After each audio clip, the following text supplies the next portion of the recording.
thir tu te ama sain in zavain chi bai le vek ole ol hei tun tum kan ri khau le tur chu jeni chong thu la bok kha moi em mai in bang to ro ti haron ko warania hei hi thir tu te khanin indu danin aron sa chuak donem ti kan lo thlir hawanga ngun takin kan lo ngai thlanga chuanin hei sakpui tu aron nei hlau me jeni ve tho ania jeni lalrem ruati unaw ani a atu zok hinge or nal zok jeni chong thu nge jeni lalrem ruati hi on nal zok ngun takin kan lo thlirang chuan khongaya min la subscribe lo in omni chuan min lo sub factoring karon som chawa chuan like le share kha khongai takin kan ti le ram doni thlir chawang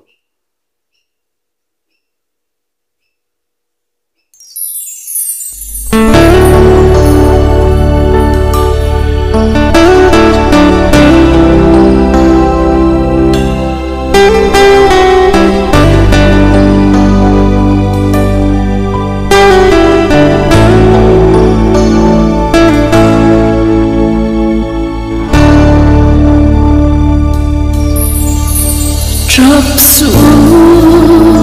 câu lệ nào tu bang to ro cái chốn lu bang to ro vua ba dòng lên ta vẫn có quy toa loa mà ngoài khi lu hei jeni hi mak ka ti ve na mem chu tin a hlai kan ngai thla a o hi anal hi ka ti chho tul mai hi mak ko maya thlir tu te kha in ni ve engemo a o hi engemo that riau ka ti ba ka an phone de hler te hi nal ka ti khop mai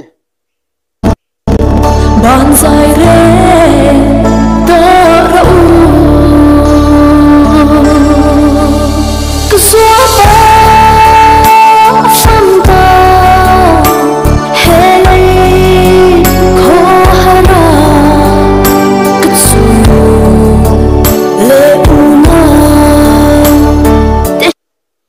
hei jeni lalrem ruati hi anaw ania hei poya o hi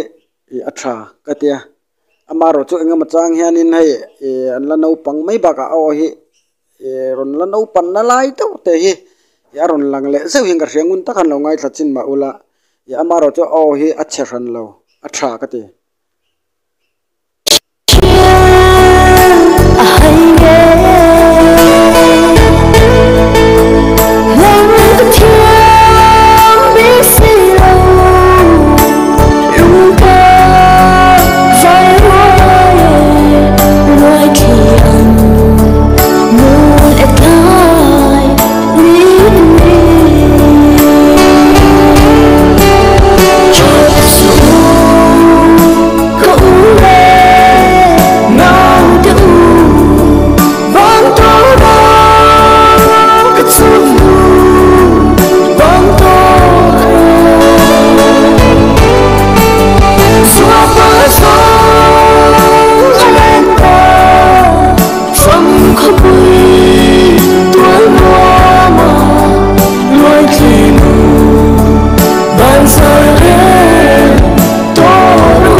an opo thadu ne bak an opoin angkati chuan hel ha hi atha khop maya ya hla thu po tha katia e ka du em thin ani boka chuan hel ha hi chung khat pa te lo om to lo local santa te zong kha karon hlan vek chewani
ole sir tu te la dang po aron nei chhozel tura ngai la an thiam in ti ve ngai po kan ring ole clear tu te in zawain mang thala phot ule